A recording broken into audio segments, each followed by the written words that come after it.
Kaisang Pangarep dan Erina Gudono kembali terciduk berdua nonton Persis Solo di Stadion Manahan Solo, Jawa Tengah, Selasa 21 Juni 2022. Kaisang dan Erina Gudono terciduk nonton Persis Solo. Saat itu Kaisang Pangarep dan Erina Gudono menyaksikan pertandingan antara Persis Solo dengan PSIS yang menghasilkan kemenangan bagi tim tamu.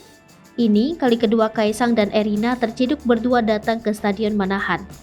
Sebelumnya, Kaisang dan Erina sempat menonton pembukaan Piala Presiden di Stadion Manahan, Solo pada 11 Juni 2022 lalu. Dilansir dari akun Instagram @instajulit, mengunggah momen yang memperlihatkan Kaisang dan Erina yang jadi sorotan saat keciduk nonton Persis Solo di Stadion Manahan berdua, Rabu 22 Juni 2022. Dalam unggahan tersebut terlihat bahkan keduanya tak terlalu malu seperti sebelumnya saat waktu itu kedapatan menghadiri Piala Presiden di Stadion Manahan pada 11 Juni 2022 lalu. Bahkan dalam video lainnya, terlihat Kaisang terciduk mengelus dan berniat untuk menggandeng lengan Erina Gudono. Namun, hal tersebut urung dilakukan oleh putra bungsu Jokowi tersebut.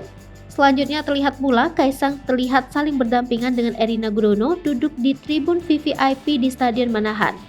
Kaisang juga diketahui memberikan topi yang ia kenakan kepada Erina, agar rambut panjangnya tidak terganggu oleh angin. Atas momen tersebut, kebersamaan Kaisang dan Erina yang diciduk di Stadion Manahan menarik perhatian banyak masyarakat. Tak sedikit yang mendukung hubungan putra bungsu Presiden Jokowi ini dengan Erina Gudono. Bahkan, masyarakat seolah mendesak Kaisang untuk menikahi sang finalis Putri Indonesia 2022 dari Yogyakarta tersebut. Namun banyak juga yang justru menyindir sosok Nadia Arifta selaku mantan kekasih Kaisang yang dulu merebut putra Jokowi itu dari Felicia Tisu.